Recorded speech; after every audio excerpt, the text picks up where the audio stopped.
Hi everybody. If you love power sports but you don't live on the trail, inevitably this is going to be your solution, a vehicle and a trailer. But if you're just starting out in this sport, what the heck should you buy? Well, that's exactly what I want to talk about in this video. We'll go over all the different trailer options and what works really well for side-by-sides, and then we'll talk about tow vehicles. I have a half-ton pickup truck. This is totally overkill for what I'm doing today, and I think the question I want to look to answer is, do you even really need a pickup truck if you want to go have fun on the trail? Well, we will dive into all of that right now.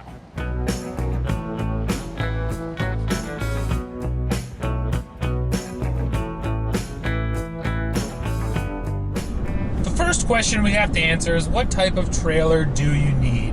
Now, at the very basic end, most 5x12 utility trailers are just enough to tow side-by-sides, and that really has to do with the width. Consider that most ATVs are 48 inches wide, just under 50 inches, where most side-by-sides are going to be about 60 inches. There are 50-inch side-by-sides, and then of course those massive sport units, they're up to 72 inches wide now. But most utility units like this Polaris Ranger, you're going to be 58 to 60, maybe 64 inches wide. So that's something you definitely have to consider. If you get a 5x12, that's 60 inches, so it's going to be just enough for this Ranger. If you were to get something any wider than this, you're definitely going to need to get an even bigger trailer. So open trailer for sure, at least a 5x12 utility, and then pay attention to the tie downs on the trailer, or the tie down points, I should say. You want something with easy to access tie down points, hopefully some D-rings maybe, and you want a couple different locations, different options, because you might end up hauling different machines. And if you do get a long trailer like this, something you have to pay attention to is where you're loading your machines on that trailer. Weight distribution will dictate how this trailer will tow. Now, in those small 5x12 utility trailers, you don't really have an option. You can only put the machine where it will fit. But on a big flat deck like this, with only one machine, you have a lot of choice where your weight should be. Now, you want to be careful. You definitely do not want the weight at the front of the trailer like this, because now all of this weight on the machine, the weight of the machine, is being put onto the tongue of your truck. You probably noticed it just squatted down a little bit more as well. This is not going to feel very good from behind the wheel. It's going to be pushing down on your rear end and lifting up your front end. Alternatively, you do not want to be too far at the back either. If you put most of the weight back here, behind the trailer's axle, now the trailer is lifting up on the back end of the truck, and if I was to drive this right now, it would be swaying all over the road. This is what sway control is all about. When that is pulling up on the end of your truck, the trailer gets light and ends up swaying, fishtailing, and then you have an issue. What you want, first of all, is to just eyeball it, and you want the flattest setup possible. You want that truck to look dead flat, and generally that is achieved by putting most of your weight over top of your axle. Now, I know that the engine here is in the back, it's just behind my butt. We have the twin axle. I want to put the weight over, so I'm going to put her right about there. Now, you don't need all the weight over the axle, because you do want some tongue weight. Some tongue weight is good. Too much tongue weight, no good. Too little tongue weight, also no good. And there are actual ways to measure your tongue weight if you want to, actually take the time to do that. But frankly, you can just A, eyeball it, like I said, and make sure your rig looks flat, and then B, from behind the wheel, you will know pretty quickly whether or not your weight distribution is any good. Another thing to be aware of is the type of connection your tow vehicle has. Here on this Silverado, we have the typical 7-pin connection. Every pickup truck has one of those, and if your trailer has trailer brakes, you're going to need 7 pins. However, some of those small utility trailers will not require trailer brakes, so you only need a 4-pin connection.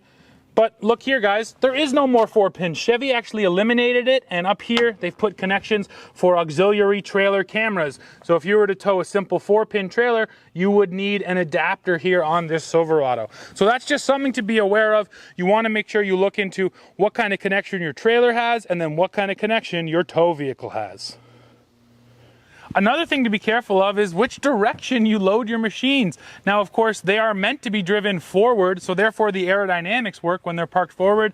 What I'm saying is always park your machines forward on your trailer. This Polaris doesn't have a roof and it does not have a windshield, but if it did and you were to park it backwards, those things are just gonna act like a sail and they're probably gonna get ripped off in the wind. I even had one of my friends with an ATV. We loaded it up onto this trailer. We put it sideways, not even backwards, just sideways, and he had a full windshield. The windshield got ripped right off. We underestimated exactly how much pressure the wind and the air puts on those sorts of things. So I can only stress that so much. Definitely park your vehicles forwards because, you know, otherwise the wind is going to work on them and pull things out. And finally, one last tip, and this comes from my time in the world of heavy trucking. It's a walk around.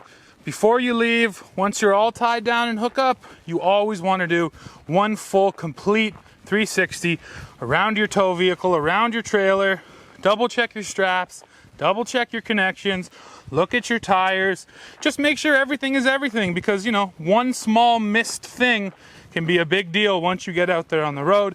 And then another solid tip is after you've rolled down the road for about 5 minutes, you should pull over again and double check everything on your trailer because yes, those straps are bound to be a little bit loose and things can move. So you want to double check everything, but you know what? We look good to go. So now let's hop inside and hit the road. You have to, of course, also consider your weights and your capacities. So when it comes time to buying your trailer, you're going to want to check out what the capacity of the trailer is. Next, we just got to talk about how heavy side-by-sides are. And that's the thing, there's a huge range in these machines because you can go from buying this 2-seat Polaris Ranger 570 right up to buying a massive, you know, Turbo S 4-seater. So here's, you know, a bunch of different machines just to give you a sense for your weight range. And then a utility trailer like that is not that heavy. It is definitely sub 1,000 pounds. So, you know what, 3,000 pounds, even if we take that number, and I think that's, you know, really adding a lot of weight on, but even if we take that number, you still have a generous amount of tow vehicle options. There are a ton of different vehicles on the market that will comfortably and confidently tow 3,000 pounds. And I'm not just talking about pickup trucks. Any mid-size pickup will do 3 grand, but actually quite a few full-size crossovers will do that as well. Let me show you the list here of different vehicles that you could tow a single side-by-side with quite easily.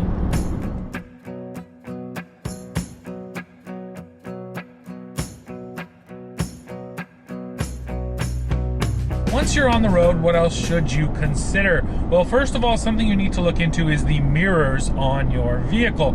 If you do get an open trailer like this flat deck I have or an open utility trailer, your regular mirrors should do okay. And that is because you don't have something solid back there and you can actually see what is behind you.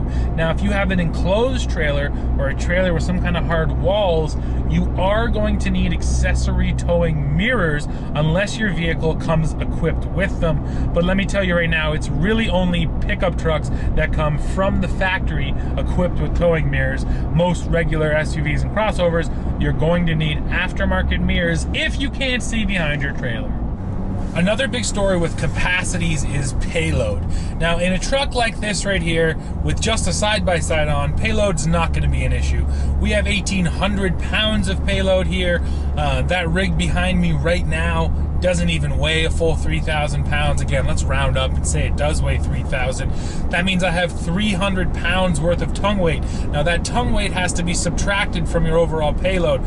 So that still leaves me with 1,500 pounds worth of payload, and that is for, you know, people and cargo I put in the truck. So there's tons of capacity if you're hauling with a truck.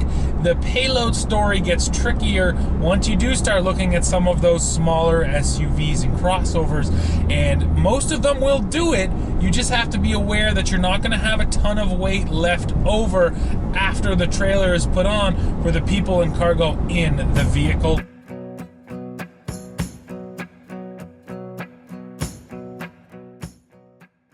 There you have it, everybody. That Polaris is dropped off, trailer is empty, and really this video is just all about the fact that if you do it right, get yourself the right trailer and set yourself up right, having a tow rig is really not all that stressful. At least it does not have to be, and this is just going to equal a ton of fun days out on the trail.